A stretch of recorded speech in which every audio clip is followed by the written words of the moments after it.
Hello and welcome to another episode of Ken's Training, and today's training is going to be on recoating evaporator drain pans. So I've got a large air handler in back of me here, and for the cooling we've got chillers that send chilled water to the coil, a water coil, and then depending upon the humidity levels in the air,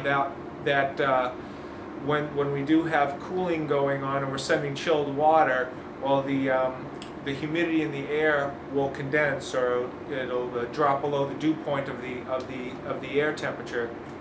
That water will collect to the drain pan and then go out to the drain. Very common. The unit here is 27 years old, and they're in original condition. We currently have no leaks. But if we continue on this way, due to the rust, it's just a matter of time in which we're going to experience leaks. So as a preventative maintenance, in order to prevent those leaks from happening, what we're going to do is we're going to clean off the pan. We're going to start off by pressure washing to see what kind of condition we have with the pan, and then depending upon what that looks like, we'll determine whether we need to go towards another step, possibly mechanical grinding, sanding, or even sand blasting, depending upon how much of the pan we want to get cured or cleaned up. We're hoping to get a good cleaning done with just the pressure washing. That may be enough. So we're going to show you the before and after of the whole deal, so this way you'll see what type of condition we're taking it from and what we're taking it to. The product that we're going to put on here is called Panseal. It's a two-part epoxy, and it's got very good reviews, so it should give us a good long service life and definitely extend out the service life of the drain pans. That's probably the weakest link here in the air handler for right now, is the drain pans of rusting out. Other than that, the condition of the unit is in pretty good condition considering the age, 26 years. So we're going to take you inside the unit on the next scene. Okay, here we go. We're getting ready to go inside the unit. Here is the model that we are dealing with here. So it's a Governair Corporation. That's the city there, Oklahoma City. And so that's the unit right there. Now, we'll go inside here and look at the size of the motor there. I've just got a light set up. There's the fan blade, and you can see all the belts associated with that. It's got 6 belts. And over here is the drain pan. There's 2 drain pans. Got a light here to give you a little bit of extra lighting. So there's an upper drain pan and there is a lower drain pan. So this is the pans that we want to clean up. Here's your lower drain pan, and we've got a bunch of buildup and stuff down there just from years of service, basically, and just the water has a low pH level, and it just rusts out. So that there is what we wanted to clean up. That's where the water actually drains out, right there. There's the drain hole right there. Alright. So those are the shots. So now we're going to start pressure washing this unit out.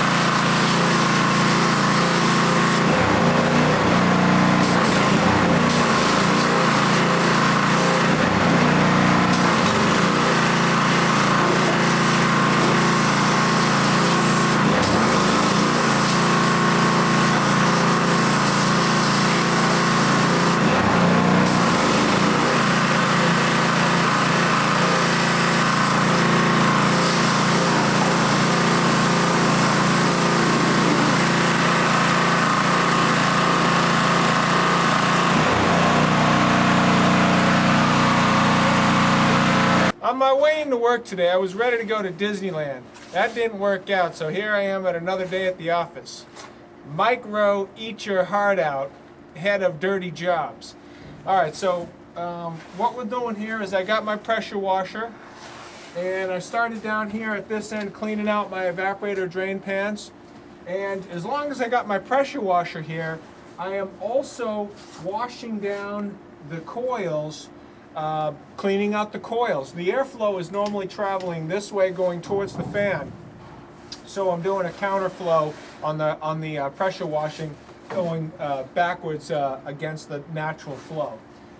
When you do that and you're using a pressure washer on something like a coil like this, which is made up of a tube with fins, you got to make sure that you're not using so much pressure that you're bending over these fins. So I was very careful about my distance that I was using, that I wasn't so close and using such a high pressure that my fins were folding over. My fins are still in excellent condition right here. So I'm going to continue going down this pan here. We put some plastic to cover up the motor and the belts because we want to protect our electrical and our belt-driven equipment. And I'm gonna continue. We shut the machine off just so that I could talk because it's kind of loud with the machine. So we're gonna turn the pressure washer back on and we're gonna go back and rock and roll again.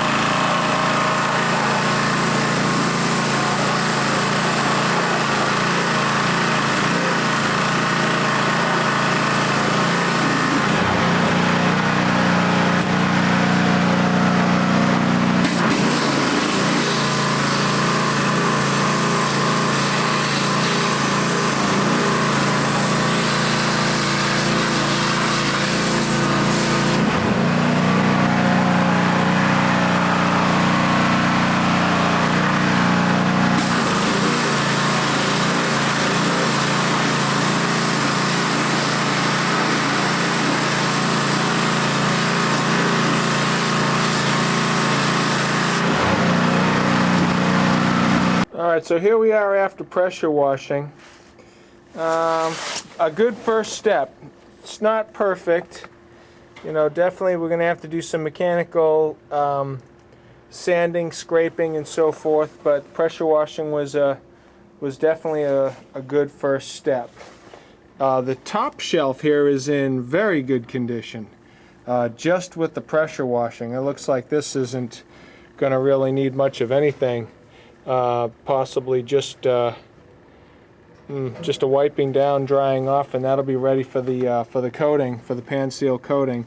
But the bottom shelf here, which is the more important one, quite honestly, this one's going to need some more TLC in order to make it a little bit better on the preparation. So that's it for now after the pressure washing.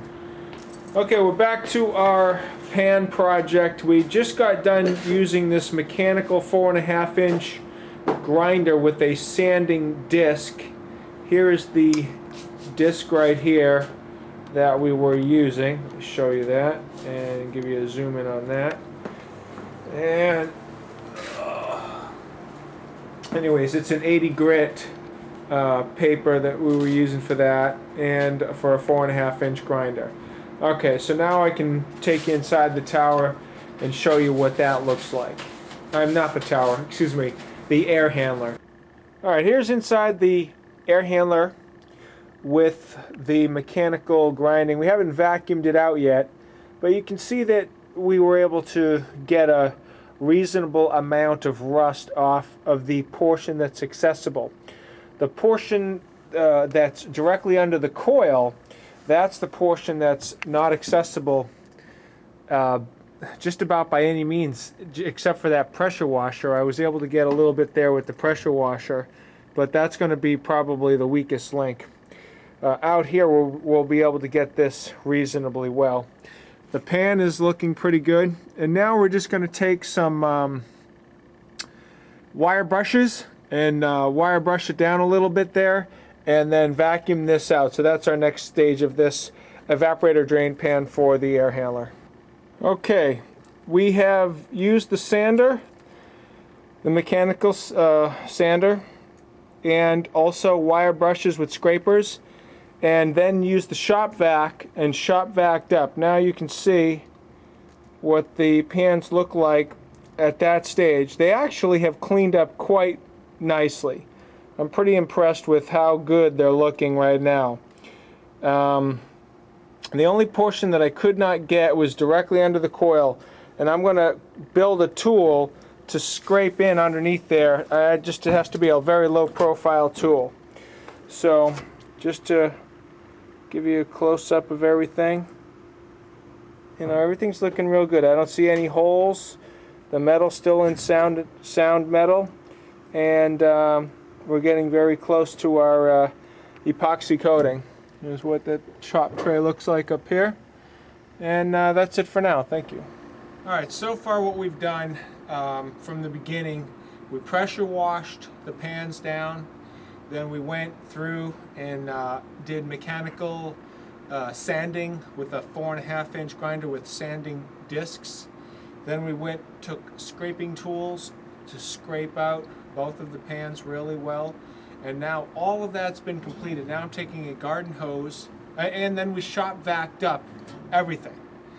And now that all that has been shop vacked up, the last thing I'm going to do prior to the epoxy painting is just go ahead and spray down with my garden hose, and then I'm going to get everything here sprayed down, washed, and then once all this is washed and dried, we'll be ready for epoxy.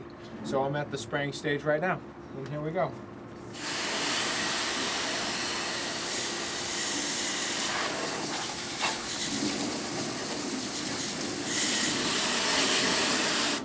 Let me start over here on the bottom.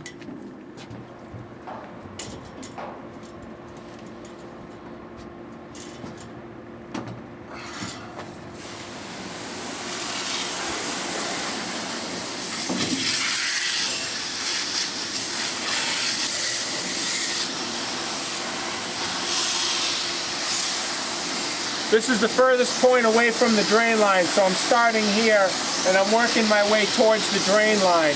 But basically the pan is looking pretty good, and it should do a good job when I do the epoxy coating.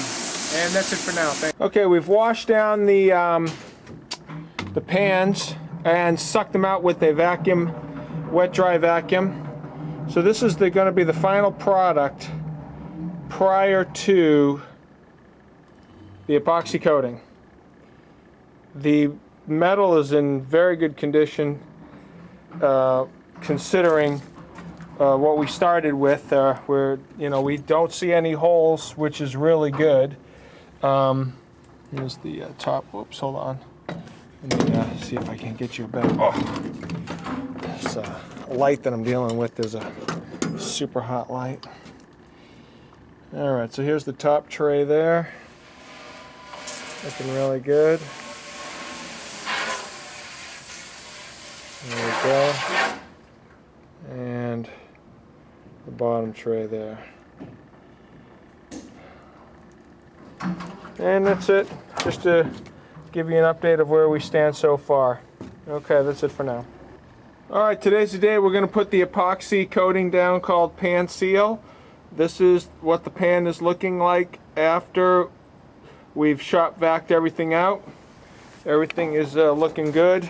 We're getting ready to use some compressed air just to blow out any last remaining dust. So this is your last look at the pans prior to the epoxy coating. And that's it for now. Okay, so I've got the Panseal product right here. Here's the original bucket that it came in, Panseal resin. So what we did was, the original directions stated that they wanted you to take the entire product and then mix the entire hardener all in one shot, in 1 gallon. But the problem is that once you do that, you're completely committed. And we've got a little bit of intricate work that we got to do at the beginning, so I didn't want to mix up a full batch. So what I did is we figured out how many ounces were in here. We figured this to be 30 ounces of hardener, and then we figured out that the Panseal had 84 ounces in it. So then we just did the math of 84 divided by 30, so the ratio is 2.8 ounces of Panseal to 1 ounce of hardener. So I made up a batch here of 28 ounces of Panseal and put 10 ounces of hardener in here, and now I'm just mixing it up, and then the two of us are going to go inside there, and so we'll have two people applying the Panseal at the same time. I'm not sure how much working time we have here. This is my first time working with this product. Here's the consistency that I got with this right there. But I've got uniformity in color, so it actually feels like it's mixed up pretty good, and we'll be putting this down any second now. Okay, so here we are, and you can see that we've gotten done 90% of it. I just got about 10% left to get here in this last well, and I just wanted to show you the paint, and this is called Panseal. Here it is right here. It sets up it's kind of a thick product. I'm getting towards the end. We had made about 28 ounces of Panseal to 10 ounces of hardener. So this is what it's like going on, just to show you. Kind of like that. It's really a thick, kind of a heavy product. I almost want to use the word graphite in my words to describe this product. I don't know why I want to use that word. I don't know, because it's gray, and I don't know. It just kind of reminds me of that, but I don't know if there's any graphite in this or not. So anyways, we're just, we might have to make up some more. We're getting a little low here in our, my pan. It's almost towards the end, and we still have to do the top tray section over here. But I just wanted to give you an update so far. So that's where we're at. Okay, we've just got done putting down one coat of Panseal on the pan. It's a very thick product.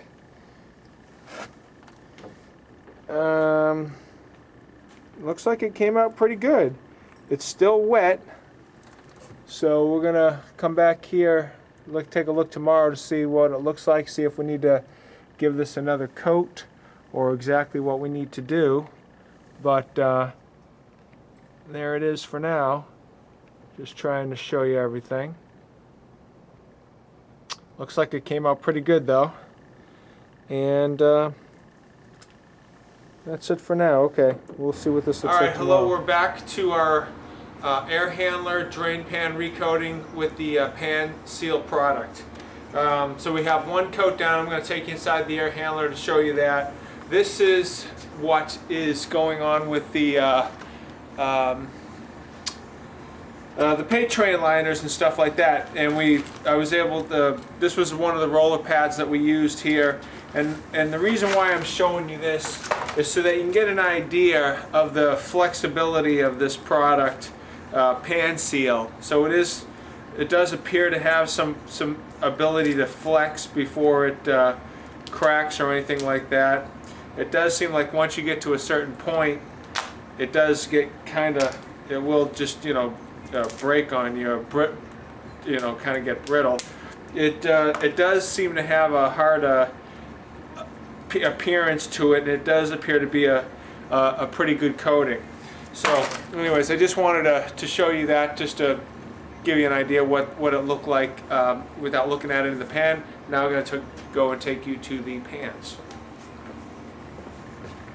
Alright, here's after the first coat.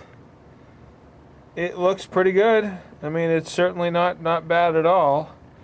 I could possibly even just leave it alone, but I believe what I'm going to do is I'm going to give it a second coat, just because I would like a little bit better coverage. All the prep that we put into this, and I really want it to last really well.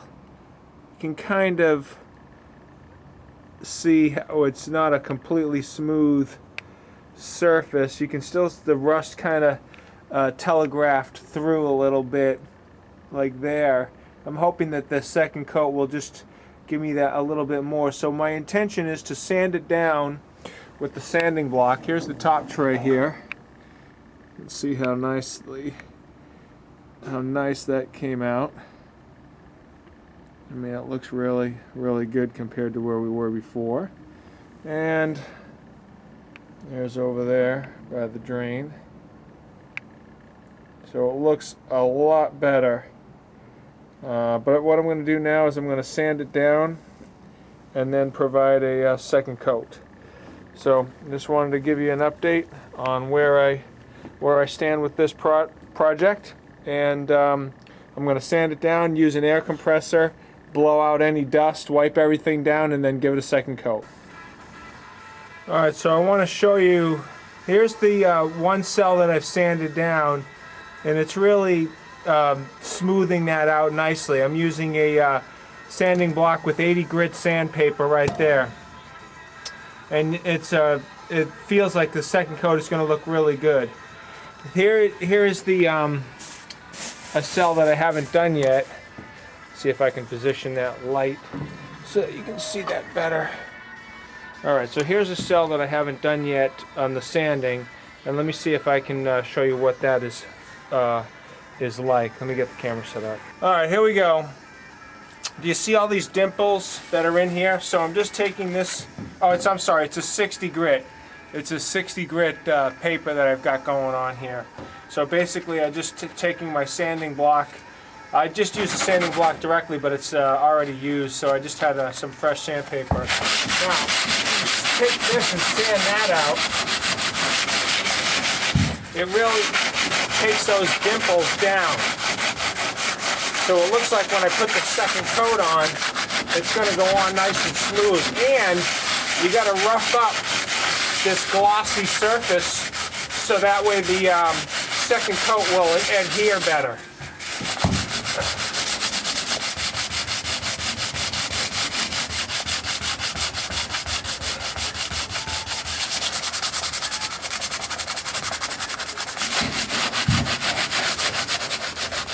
Now trying to get underneath's a little hard, but what I'm doing here is I'm just reaching under like this.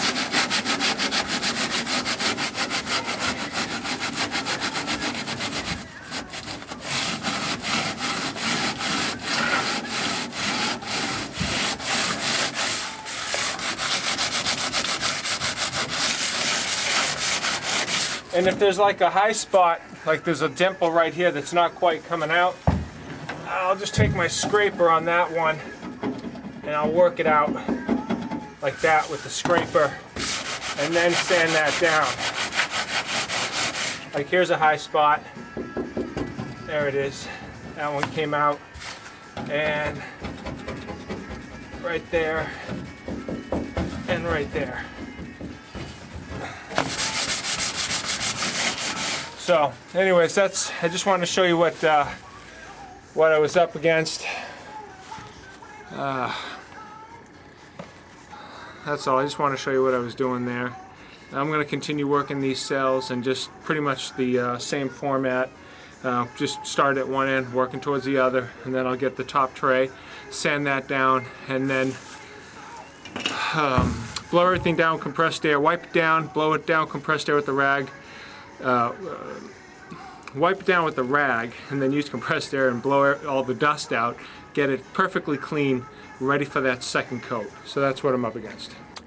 Alright, this is after the sanding and blown down with compressed air. This is what the pan looks like now.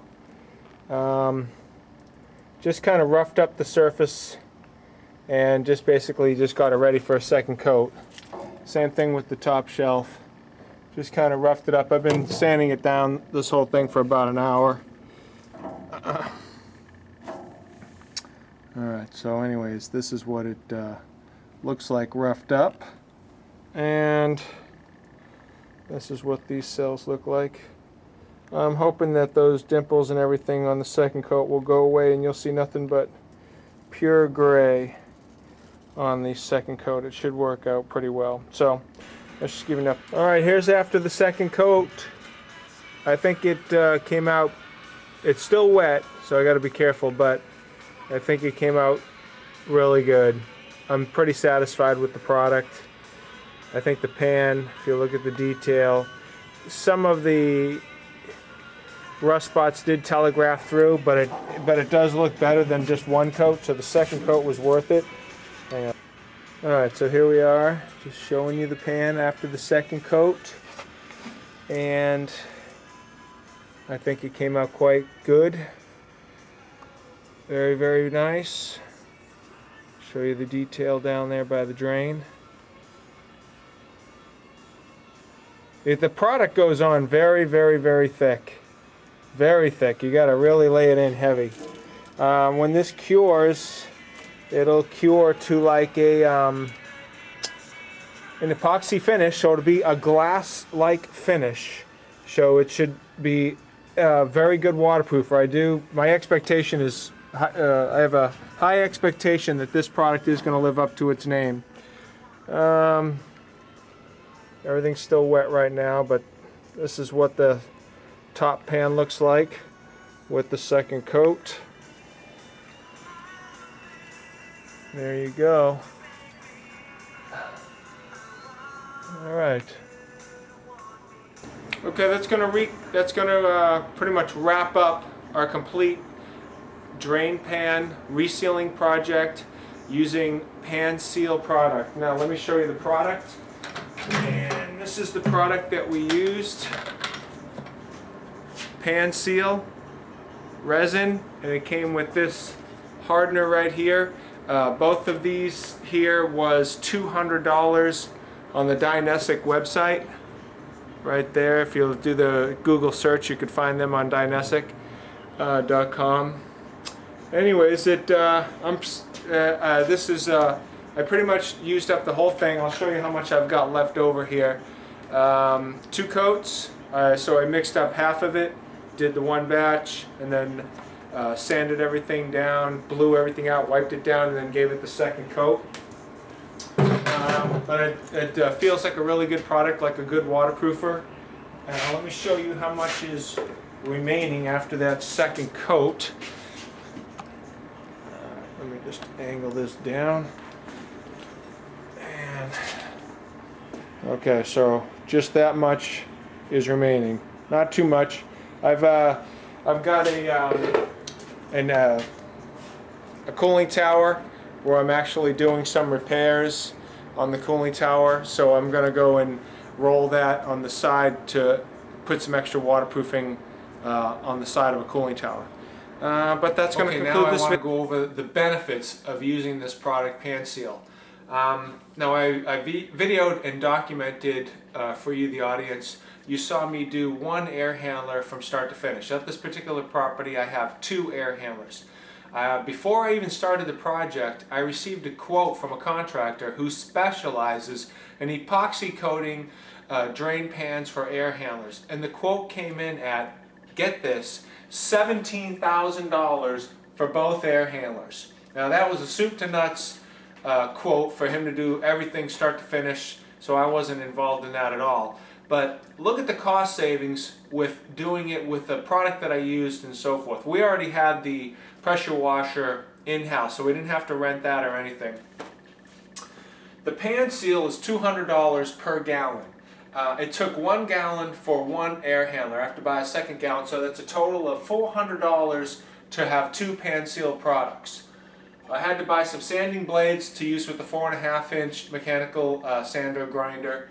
About $40 in materials there. Paint supplies about $40 in materials. So if you look at my total material cost, that's $480 plus labor. Now let's talk about the labor.